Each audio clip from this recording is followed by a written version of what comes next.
having a little issues hearing you, but from what I understood, 75 years of constant oppression and aggression against the Palestinian people is a big deal.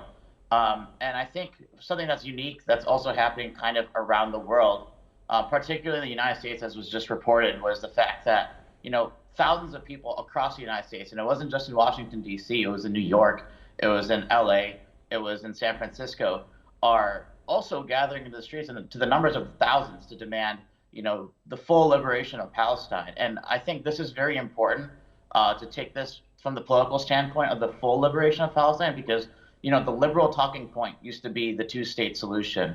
And I think people are beginning to realize that the two-state solution isn't going to work.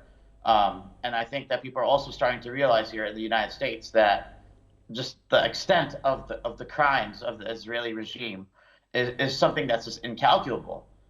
It's horrific, from the day-to-day violence that's inflicted on the Palestinian people, from the demonization of the Palestinian people, to the constant fear of airstrikes, to the blockade of the Gaza Strip, to the ongoing expansion of the settlements, all while the Israeli entity uses its partners in the United States and the UN to basically block any sort of solidarity with the Palestinian movement.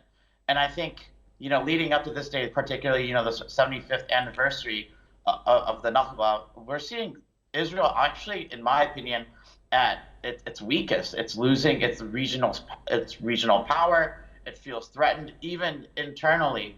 It's having a political crisis, as you saw in the past few months. The Netanyahu regime is failing to even maintain power and legitimacy, I would even say, within its own people. So I think it's feeling extremely pressured right now. And I think, given everything else that's happening that the Israeli regime is carrying out and conducting, bringing this to light right now is going to be very important.